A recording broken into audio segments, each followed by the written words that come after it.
Olá pessoal, aqui Carlos Lima, espero que esteja tudo bem com vocês. E hoje eu vou aqui gravar o último vídeo da Teologia da Prosperidade.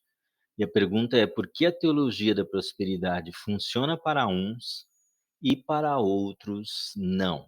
Né? É claro que vou levar em consideração a experiência que eu tive, né, as pessoas que eu já conheci, os contatos que eu tive com igrejas, né, que usavam a teologia da prosperidade ali como linha de frente da sua pregação, como linha de frente de publicidade, né, até para atrair as pessoas. Algumas igrejas fazem uma publicidade no rádio e na televisão muito forte em cima da teologia da prosperidade. Outra coisa também, quando nós falamos de prosperidade, muita gente pode dizer: "Ah, mas prosperidade não é só dinheiro". Realmente, prosperidade não é só dinheiro, mas quando nós falamos da teologia da prosperidade, embora eles preguem também cura, preguem libertação, a linha de frente é a prosperidade financeira, né. O principal ponto que é pregado, é onde se baseia inclusive toda a publicidade, toda a forma de atrair pessoas para a igreja, é o oferecimento do enriquecimento, né, e da prosperidade financeira através de votos, de ofertas, de campanhas, né, prometendo que se você der, Deus vai retribuir 100 vezes mais, usando a lei da semeadura, usando Abraão e usando outros textos, principalmente da velha aliança, outras promessas que Deus fez, que faziam parte da aliança exclusiva de Deus com Israel. O próprio Deus disse que a aliança que ele faria com Israel era uma aliança exclusiva e que Israel seria um particular tesouro para ele, né, uma possessão particular. Então eles pegam as promessas dessa aliança que Deus fez com Israel, que visavam oferecer para Israel prosperidade na terra prometida. Em troca, Israel seria um reino sacerdotal aqui na terra, né? Israel seria uma nação sacerdotal. Nós sabemos que isso não funcionou, isso não deu certo. Por esse motivo, Deus enviou Jesus, né, para que nós pudéssemos ser salvos através do sacrifício de Jesus e não através daquela antiga aliança. Mas o povo da teologia da prosperidade, ele continua, pregando com base nessas antigas promessas e nessa antiga aliança. Então, por que a teologia da prosperidade ela funciona para uns e para outros simplesmente não funciona, né? Eu conheço pessoas que frequentaram essas igrejas que realmente deram testemunho de que a vida melhorou, de que eles conseguiram prosperar, conseguiram progredir, enquanto tem pessoas que estão lá há muito tempo. Conheço gente que está lá praticamente quase a vida inteira e continua tendo uma vida muito simples, muito pobre e vivendo uma condição financeira ali extremamente limitada, mesmo ofertando, mesmo dizimando. É importante ver que da forma que eles pregam, eles dão a garantia de que se você dizimar, se você ofertar, se você fizer os desafios, Deus vai abrir as janelas dos céus e derramar bênçãos, das quais venha maior abastança. Mas, Carlos, isso está na Bíblia. Eu já falei sobre isso num outro vídeo e não vou falar aqui, né? Fazia parte da aliança de Deus com Israel. A Bíblia é muito clara sobre dízimo, só um sacerdote levita pode receber dízimo, o dízimo só pode ser dado no templo em Jerusalém, e mais uma série de coisas que, se você quiser, e você pode ver um outro vídeo, os 10 motivos porque o dízimo não é um mandamento na nova aliança. Não sou contra você dar o dízimo, se você quiser dar o dízimo pela fé, é uma questão entre você e Deus, né? Eu, como pastor, ficaria feliz de receber o dízimo. Então, se você quiser dar, é com você, é entre você e Deus. Agora, na minha visão, examinando a Bíblia, eu vejo que não é um mandamento na nova aliança. Lembrando que mandamento, gente, mandamento ele não pode ficar no âmbito assim do imaginário, né? No âmbito da interpretação. Mandamento é uma lei. E leis só podem ser estabelecidas por uma autoridade competente. E a lei ela tem que ser clara, né, ela tem que ser apresentada ali na forma de lei, tem que determinar essa lei, a lei, o que que você vai ter de prejuízo se você desrespeitar a lei, quem que vai garantir o cumprimento daquela lei, quem que vai fiscalizar, tudo isso abrange uma lei. né. Não vou ficar aqui dando mais detalhes, mas se você parar para pensar, você vai ver que os textos que são anteriores à lei, nenhum deles você pode garantir, você pode ler o texto e estabelecer: "Não, isso é uma lei", não é. Fulano fez isso, não importa, Deus não determinou nenhuma lei a partir do que fulano fez, então você não pode dizer que aquilo é uma lei. Onde que diz uma lei? Na lei de Moisés. Ali sim, ali o dízimo é uma lei. Deus transforma o dízimo em um mandamento, Deus transforma o dízimo em uma lei com tudo, absolutamente tudo, o que é preciso para que ele seja um mandamento, para que ele seja uma lei. A grande pergunta que fica é: a lei de Moisés está em vigor? Se ela está em vigor, toda a lei está. Se ela não está em vigor, então você já sabe. Mas esse fato da lei da teologia da prosperidade, aliás, funcionar para uns e não para outros, esse fato tem a ver com uma das principais leis em que se baseia a teologia da prosperidade, como de fato ela funciona na vida das pessoas. De que lei estamos falando? É claro que estamos falando da famosa lei da semeadura. Não erreis, Deus não se deixe escarnecer, porque tudo que o homem semear, isso também ceifará. Gálatas 6:7. Porém, Paulo ele está usando essa lei da semeadura para uma questão bem específica aqui. No versículo seguinte ele diz: "Porque o que semeia na sua carne, da carne ceifará a corrupção, mas o que semeia no espírito, do espírito ceifará a vida eterna". Paulo está falando de morte eterna e de vida eterna. Ele está criando 2 posições antagônicas ali que são absolutas. Se você semear na sua carne, você vai ceifar a corrupção, a morte, mas o que semeia no espírito, do espírito ceifará a vida eterna. Gálatas 6:8. Então a lei da semeadura, ela é apresentada por Paulo na forma de um provérbio ou dito popular.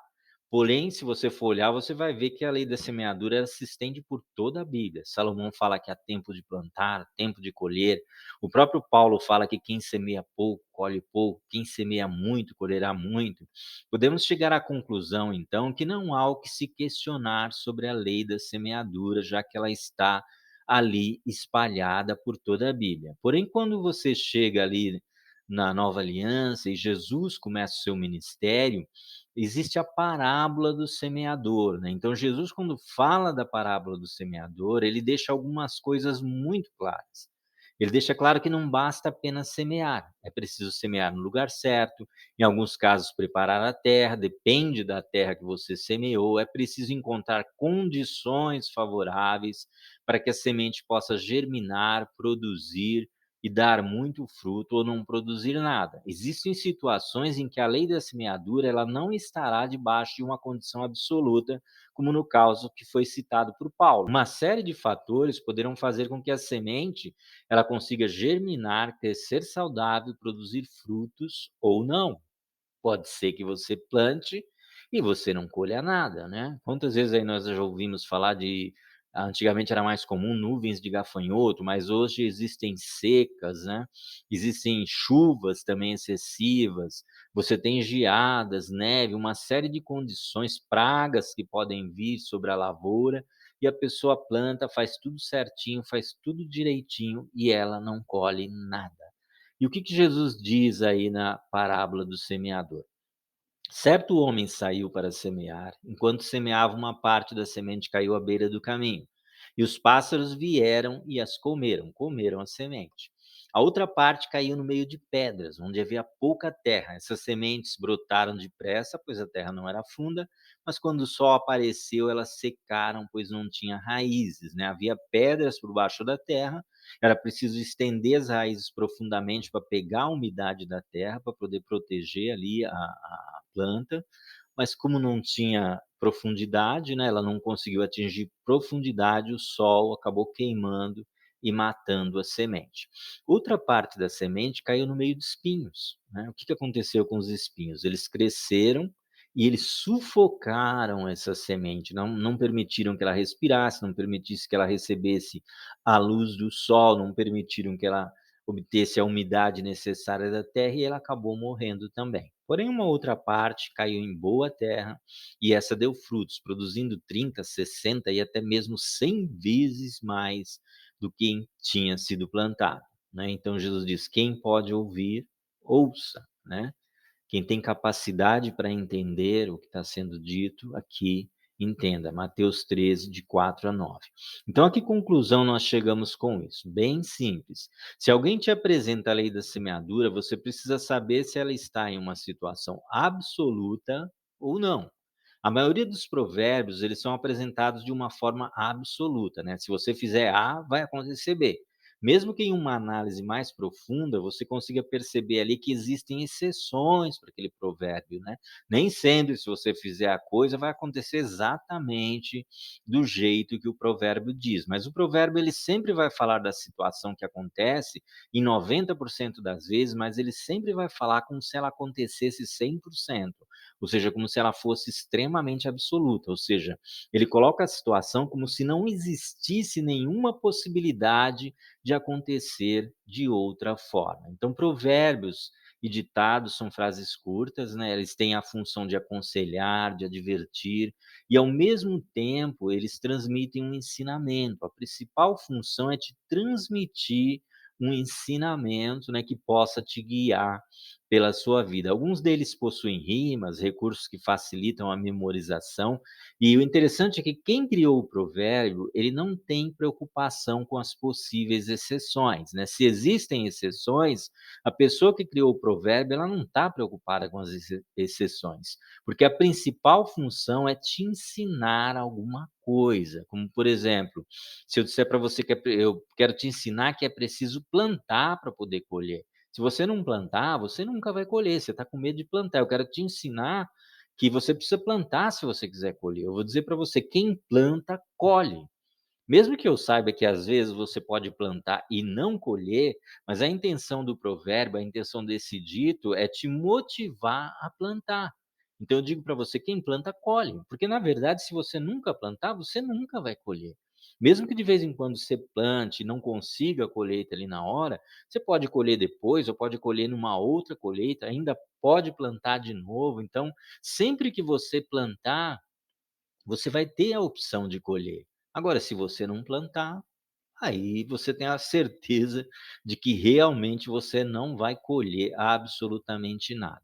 Então, no caso da teologia da prosperidade, é exatamente isso que é feito, né? A lei da semeadura, ela é apresentada como se fosse uma lei absoluta, ou seja, você vai fazer as suas ofertas, você vai fazer os seus desafios, você vai dar o seu dízimo, e como essa lei está na Bíblia, Deus passa a ser a garantia de que aquilo obrigatoriamente tem que acontecer. Porém, se você olhar para a própria parábola do semeador, é possível ver que essa máxima ela não é verdadeira. Dependendo do contexto em que a lei da semeadura é apresentada, ela precisará de condições favoráveis para se cumprir. Essas condições podem existir na vida de algumas pessoas e na vida de outras não. É aí que está o problema, né? Existem formas de semear que precisam de condições. Existem formas que são absolutas, como aquela que Paulo falou. Se você semear na carne, da carne se colhe a corrupção. Se você semear no espírito, do espírito você colhe a vida eterna, isso é absoluto. Uma coisa vai gerar, se você semear na carne, vai gerar uma coisa, se você semear no espírito, vai gerar outra. Agora, quando se trata de semear nessa terra, principalmente na nossa vida financeira, existem condições na vida das pessoas que podem fazer com que haja prosperidade ou não. Isso vai fazer com que funcione para uns e para outros não funcione. Até porque se a lei fosse absoluta, entenda, Deus estaria sendo injusto, estaria fazendo acepção de pessoas, ou numa visão mais dura, Deus estaria mentindo, né, porque se ele promete abrir as janelas dos céus e derramar bênçãos, que venha a abastança sobre quem faz aquilo, e a pessoa faz, e aquilo não se cumpre, então você vai pensar o quê? Que Deus está mentindo. Uma vez que todos ofertaram, todos deram o seu melhor, todos participaram da campanha e, no entanto, apenas alguns alcançaram a prosperidade, a bênção, a libertação ou a cura desejada. A grande maioria está frustrada e decepcionada, esperando a próxima campanha, a próxima oferta, próximo desafio e etc. Nós vemos que a fé, por exemplo, é um elemento indispensável para conseguir as bênçãos de Deus. E nem todas as pessoas têm a mesma medida da fé. Por isso, pela graça que me foi dada, digo a todos vocês: ninguém tenha de si mesmo um conceito mais elevado do que deve ter, mas ao contrário, tenha um conceito equilibrado de acordo com a medida da fé que Deus lhe concedeu. Romanos 12, 3. Então, o texto deixa claro que cada um tem uma medida de fé. O próprio Jesus várias vezes citou a fé como elemento necessário, dizendo: tudo é possível ao que crê. E em algumas vezes a Bíblia fala que as pessoas não criam em Jesus. E por isso ele não pôde operar muitos milagres, como em Nazaré, a cidade onde ele cresceu. Então fica muito claro que a fé ela não pode ser forçada, né, como é feito nessas igrejas, e muito menos fingida. Ela precisa existir de fato para que o milagre aconteça. Não é como uma equação matemática. Eu fiz A, Deus é obrigado a responder B, por causa daquilo que eu fiz. No caso de ofertas, sacrifícios e campanhas, a pessoa pode fazer tudo com uma mentalidade mística, né?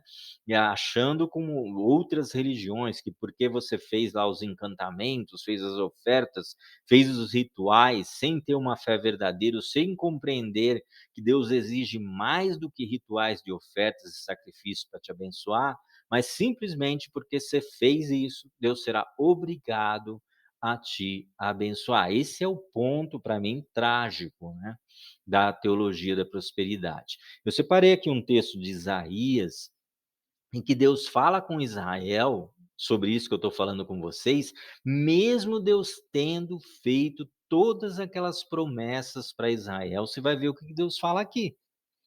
Quer dizer, ele deixa muito claro que só os rituais não eram suficientes. Os ritua Israel foi chamado para ser uma nação exemplar, né, para representar Deus diante das outras nações. E os rituais serviam para que quando o povo cometesse os pecados, eles eram simbologias, né, do que viria posteriormente, de coisas que ainda iam acontecer no mundo espiritual. Então, como Deus sabia que o homem era pecador, caso o homem cometesse pecados, então os rituais serviam para perdoar, para que eles fossem perdoados e para que eles fossem abençoados. Mas você vai ver por que que Deus, renega os rituais que ele mesmo estabeleceu. Diz assim: "De que me serve a mim a multidão de vossos sacrifícios? Diz o Senhor.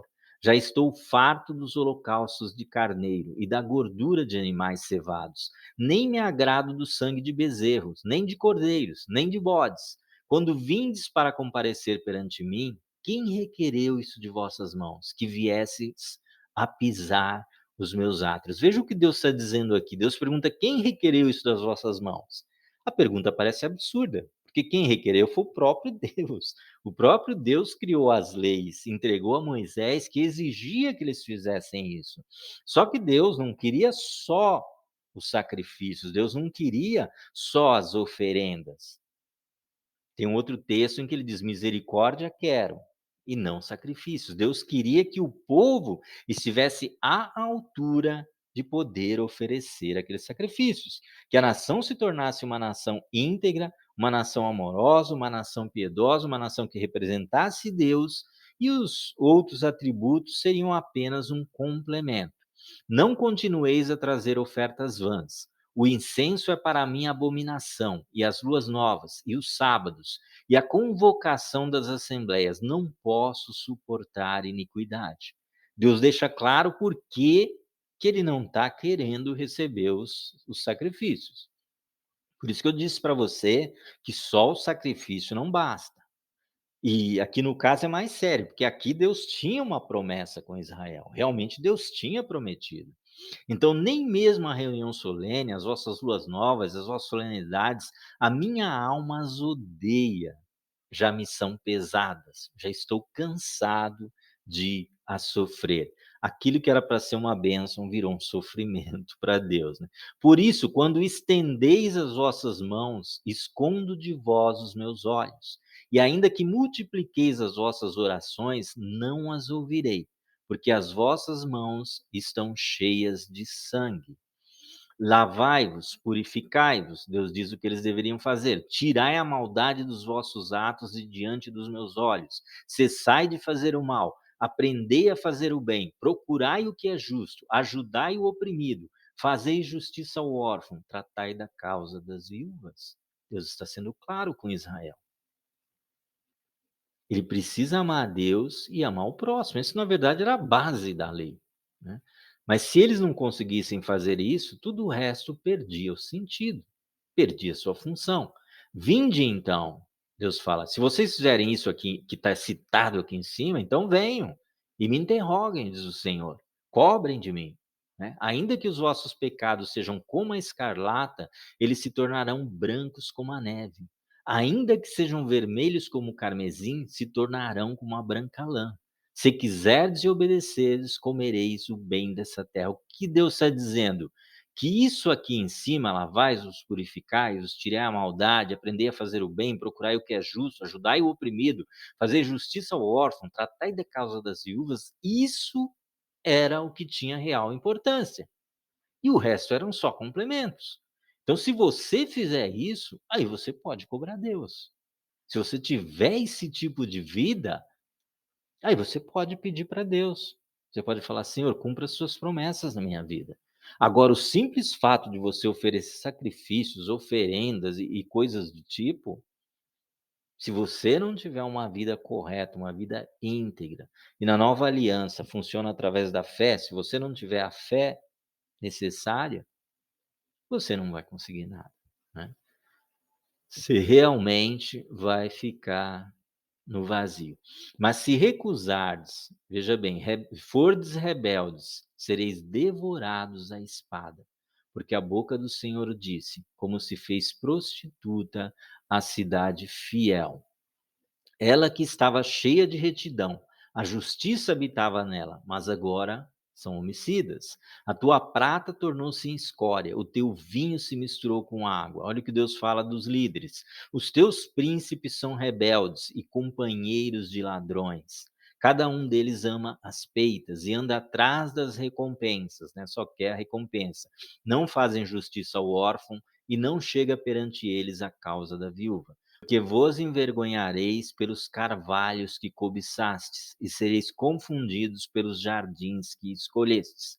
Esse texto tem a ver, é muito comum oferecer sacrifícios a outros deuses debaixo de carvalhos, eles criavam postes ídolos, jardins onde se faziam rituais, e até se ofereciam crianças a Moloque, né, um deus que exigia sacrifícios humanos, e Deus disse que eles iam se envergonhar pelos carvalhos que cobiçaram, e seriam confundidos pelos jardins que escolheram.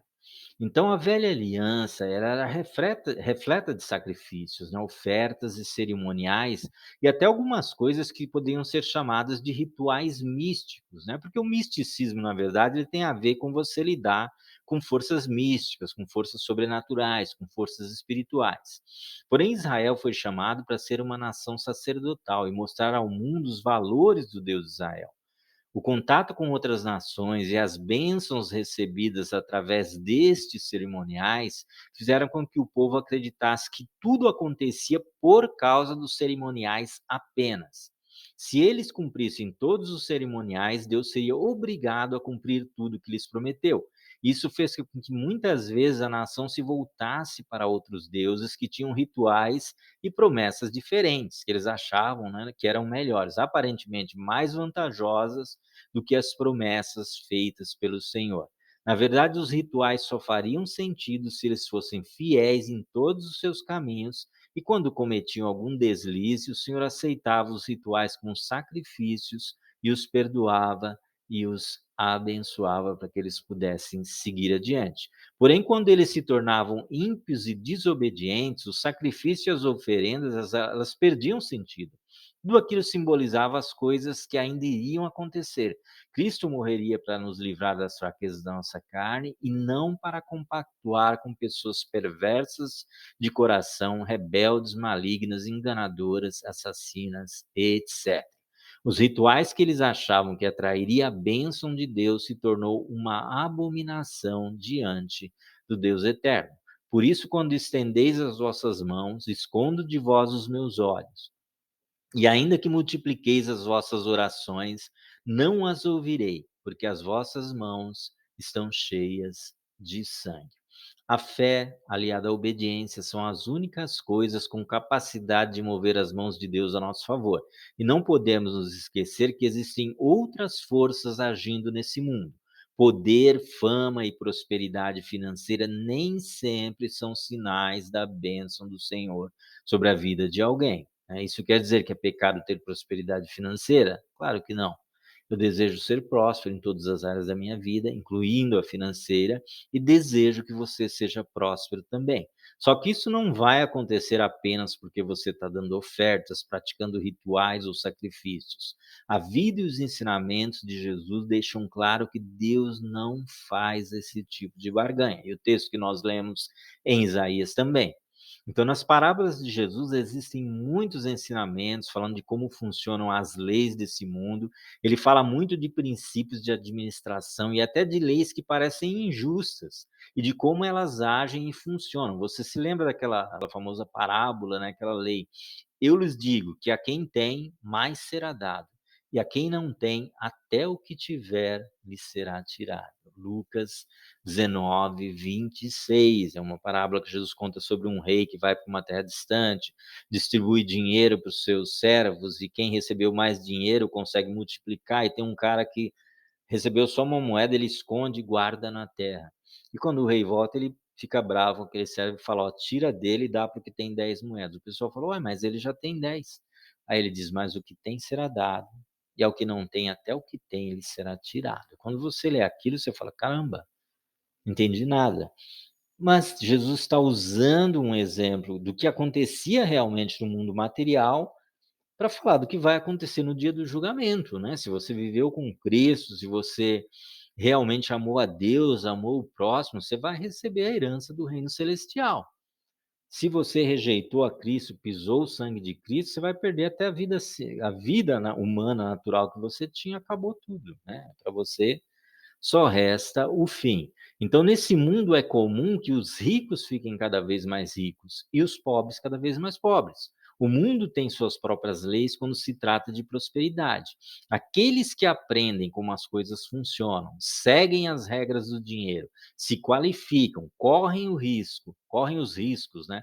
E não têm medo de fazer o que é preciso, ficam cada vez mais ricos. Aqueles, por sua vez, que não sabem como funcionam as regras do dinheiro, preferem a segurança da zona de conforto, não desenvolvem uma mentalidade de fé, têm medo de pagar o preço do aprendizado e da qualificação, preferem não correr riscos e querem que outros enriqueçam para dividir com eles, esses passarão a vida toda na dependência de outras pessoas, esperando um milagre que pode ou não acontecer. Alguns terão uma vida simples e boa, outros viverão na pobreza e alguns experimentarão a miséria total e absoluta. É claro que existem pessoas que já nasceram em uma situação desfavorável e não têm forças nem mentalidade para mudar isso. Por isso, Jesus disse que o mundo jaz no maligno. Satanás não tem pena de ninguém. Mas ele também disse que nós venceríamos o mundo da mesma forma que ele venceu. Ele não venceu se tornando rico neste mundo, mas sendo fiel a Deus até o fim. Foi essa forma que Jesus venceu o mundo. Então não é simplesmente ofertando ou fazendo sacrifícios que você vai mudar aí a sua vida financeira ou trazer prosperidade em todas as áreas da sua vida. Alguém disse que a definição de loucura é fazer sempre as mesmas coisas, esperando obter resultados diferentes. Se você quer ter resultados diferentes, precisa fazer coisas diferentes. Se você fizer sempre as mesmas coisas, você vai obter sempre os mesmos resultados. Aquele que está crescendo vai receber cada vez mais. Aquele que está estagnado vai acabar perdendo até o que tem. Foi isso que Jesus quis dizer. A salvação é um dom de Deus conquistado pela fé em Jesus Cristo. A bênção e a prosperidade, elas vão depender de fé, mudança de mente, ação, e não virão da noite para o dia, e sim com trabalho, perseverança, dedicação, resiliência e fidelidade a Deus, no nosso caso, que somos cristãos, porque lá no mundo uma pessoa que não tem nenhum tipo de fidelidade a Deus, mas tem as outras qualidades, ela pode sim crescer e prosperar. Eu deixei aqui um texto final de Tiago 5, de 1 a 5. Eia, pois, agora vós ricos, chorai e pranteai por vossas misérias, que sobre vós hão de vir. As vossas riquezas estão apodrecidas, e as vossas vestes estão comidas de traças. O vosso ouro e a vossa prata se enferrujam, e a sua ferrugem dará testemunho contra vós, e comerá como fogo a vossa carne, entesouraste para os últimos dias. Eis que o jornal dos trabalhadores, né, o salário dos trabalhadores que ceifaram as vossas terras, e que por vós foi diminuído, clama. E os clamores dos que ceifaram entraram nos ouvidos do Senhor dos Exércitos. Deliciosamente vivestes sobre a terra, e vos deleitastes, cevastes os vossos corações, como num dia de matança. Tiago 5:1. Aqui Tiago, claro, Tiago está falando dos ricos opressores, né, que existiam na sua época. Existiam muitas pessoas ricas que eram boas, né, a Bíblia fala de mulheres que tinham posses, que ajudaram Jesus.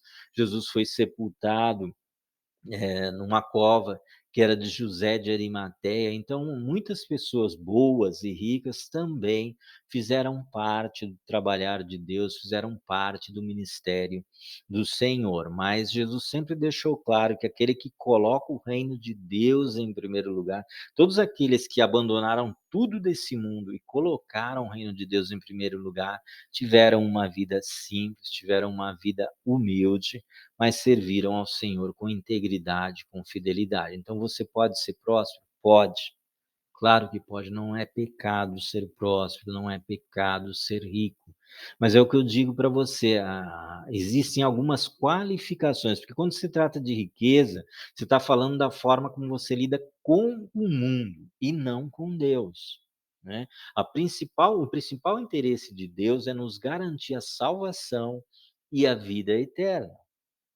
O trabalhar com as coisas desse mundo, aí é com você, né. Vai depender de você, Deus pode te abençoar? Pode, mas você vai ter que ter ferramentas, né, vai ter que desenvolver, vai ter que trabalhar, vai ter que se dedicar, para que Deus possa te dar força, te dar saúde, te dar capacidade para que você use bem essas ferramentas e, consequentemente, você possa crescer, você possa prosperar. Por que que eu falo isso? Gente, eu vou contar uma experiência aqui para tentar exemplificar para vocês. Alguns anos atrás eu prestava serviço para uma empresa que prestava serviço para a prefeitura, eu fazia elétrica, fazia sistemas de alarme, né, monitoramento, colocava câmeras, sensores e tal. E tinha um outro amigo que trabalhava na mesma empresa, eram 2 amigos meus, um inclusive da minha igreja, e eles tinham uma sociedade, e um deles trouxe do interior um rapaz que estava passando uma dificuldade muito grande lá no norte, ele e a esposa, e estavam precisando de ajuda. Ele trouxe esse rapaz para cá, ajudou ele a arrumar a casa, arrumou um emprego, ele conhecia o dono de uma pizzaria ali nos Jardins, aqui em São Paulo, uma pizzaria, daquelas pizzarias de elite. Ele conseguiu um emprego para ele lá como caixa, recebendo um bom salário, trabalhando à noite ainda. E esse rapaz então, ele alugou uma casinha bem humilde, ele e a esposa dele trabalhavam e eles começaram a guardar dinheiro, eles não comiam, ele comia na pizzaria, ele jantava lá, ele fazia de tudo para não comprar nem mantimento para casa, e guardando dinheiro, só guardando dinheiro. E um dia ele começou a pedir para esse rapaz que trabalhava na mesma empresa lá, para ir trabalhar com ele, né, que ele estava interessado em entrar no negócio. Aí eu lembro que um dia eu fui fazer um sistema de elétrica, ele estava lá, e ele não sabia tirar um espelhinho de tomada da parede. Eu que ajudei ele, eu que ensinei ele, expliquei como as coisas funcionavam. Resumindo, algum tempo depois ele conseguiu entrar nessa sociedade, né, porque ele já tinha juntado dinheiro, ele entrou nessa sociedade com esse rapaz, começou a trabalhar, começou a aprender o serviço, foi estudar, foi aprender. Pouco tempo depois, esse rapaz que tinha ajudado ele ficou doente. O que que ele fez? Ele cortou a sociedade, falou que queria continuar sozinho. Ninguém sabia, mas ele já tinha, conhecido na pizzaria que ele já trabalhou, ele já tinha conhecido uma pessoa que administrava condomínios ali na região do Morumbi, naquela região nobre ali de São Paulo, Chácara Santo Antônio e outros lugares, já tinha feito contato com aquela pessoa. Então ele montou a própria empresa dele e começou a trabalhar, né, em condomínios, cuidando de alarmes, cuidando de câmeras, cuidando de uma série de coisas. E a pessoa que trouxe ele do interior, inclusive, ficou muito chateada, né, e tal, que eles eram parentes, mas ele simplesmente foi para cima dos objetivos dele. Eu cheguei depois de algum tempo, isso aconteceu em pouco tempo, gente, coisa de 1 ano e pouco. O cara chegou sem nada, com uma mão na frente e outra atrás, em 1 ano e pouco ele tinha uma empresa e ele estava prestando serviço para condomínios de luxo, para grandes prédios, e já tinha comprado carro, estava comprando uma casa na praia, tinha mudado completamente de vida. Isso aconteceu por quê? Porque ele tinha todas as ferramentas necessárias, ele era um excelente negociante, ele era um baita de um administrador, né, ele conseguiu controlar ali, guardar dinheiro em muito pouco tempo, ele tinha visão, ele percebeu a oportunidade, né, ele viu ali onde estava a oportunidade, provavelmente ele já tinha conhecido aquela pessoa que administrava condomínios, ele viu que a outra pessoa trabalhava naquela área, então ele entrou para aprender, deu um jeito de entrar, aprendeu, quando aprendeu ele se livrou e pegou o serviço só para ele e começou a prosperar. A última vez que eu vi ele estava super bem, muito melhor do que eu e cresceu de um dia para a noite. Agora imagine se essa pessoa estivesse frequentando uma dessas igrejas e dando ofertas.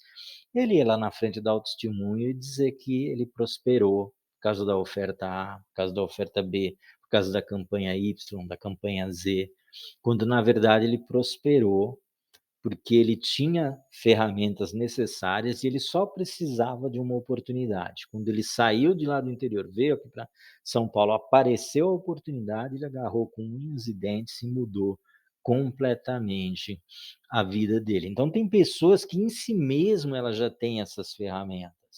Então eles vão nessas igrejas, essas igrejas têm muita coisa boa, gente. É por isso que eu disse no primeiro vídeo que a teologia da prosperidade ela trabalha com verdades e mentiras, com coisas boas e coisas ruins. Muitas vezes nesses cultos você vai aprender muitos princípios de gestão, de administração, muitos princípios ligados à palavra de Deus que realmente são efetivos, que realmente podem mudar a tua vida se você colocar em prática. Mas onde que está o erro? O erro está na questão da barganha, né? Porque eles ensinam esses princípios corretos, mas depois, como eles querem o dinheiro, eles vão te ensinar a questão da barganha, de você barganhar com Deus e dizer que o principal fator para você alcançar a bênção, a prosperidade é a barganha. Não é a barganha. Eu quero que você entenda por tudo que foi dito aqui que não é a barganha, a troca com Deus, né. O outro exemplo também é José, quando você olha a vida de José, você vê que José aprendeu com o pai dele. Enquanto os irmãos iam trabalhar no duro, José ficava ali com o pai dele, e ele aprendeu todos os princípios de gestão, de administração com o pai dele. Quando ele foi vendido como escravo, onde José chegava, em pouco tempo ele virava o administrador do lugar.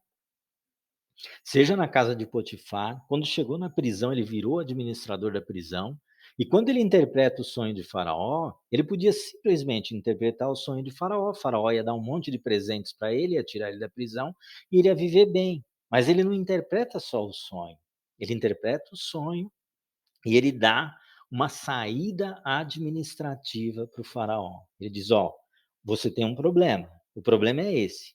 Mas eu sei qual é a solução. Eu sei como você vai resolver esse problema. E ele dá a solução do problema. O que que acontece com ele? Vira governador do Egito. Então existem ferramentas que você precisa ter para que você prospere nesse mundo. Então ore a Deus, busque de Deus sabedoria, e você vai ter que ter também todo mundo que prospera normalmente tem que ir para o lado do empreendedorismo, aí é preciso ter coragem de correr riscos, né, coragem de largar a vida segura de um emprego registrado com benefícios, para correr os riscos de ser um empreendedor. Então tem uma série de coisas que você vai identificar na vida das pessoas que prosperaram. Talvez você vai encontrar de vez em quando um ou outro aí que teve uma sorte, que caiu uma oportunidade no colo, mas normalmente são pessoas que trabalham muito, que se qualificam, que correm atrás. É essencial saber vender, saber comprar. Até quando você trabalha de empregado, você precisa saber vender, né. Você vai participar de uma entrevista, você tem que se vender como alguém melhor do que o concorrente que está disputando a vaga com você. Então, prosperidade no mundo, saber vender, saber comprar, saber fazer uma gestão é essencial. Então são várias ferramentas que você precisa desenvolver. E nessas igrejas, muitas vezes, é feito um trabalho ali de treinamento muito bom com as pessoas que frequentam, né. Muitas ferramentas são dadas e as pessoas que conseguem utilizar essas ferramentas, realmente elas conseguem prosperar. Mas o que eles não te contam? Que não é por causa da barganha, é por causa da fé, é por causa da qualificação, é por causa das ferramentas que você desenvolve, às vezes até ali mesmo na igreja, às vezes você tem crenças limitantes, né, aquelas crenças que foram semeadas na tua infância. Tem gente, por exemplo, que acha que o dinheiro é maldito, que o dinheiro é maligno. Se você não tirar isso da sua cabeça, você jamais vai prosperar financeiramente. Então tem uma série de ferramentas que você precisa ter, que vão trazer prosperidade sobre a sua vida, tá bom? Então vou parar por aqui para o vídeo não ficar muito grande. Deus abençoe a sua vida. Se precisar, se houver muitas dúvidas, a gente pode retomar esse assunto, mas eu acho que finaliza por aqui. Essa é a minha visão. Você pode pensar diferente? Claro que pode, né?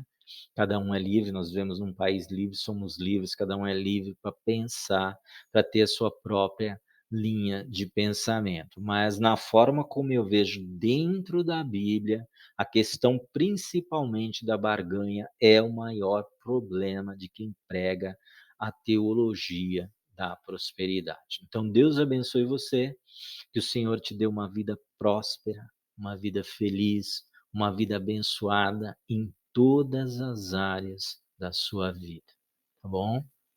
Se Deus permitir, até um próximo vídeo.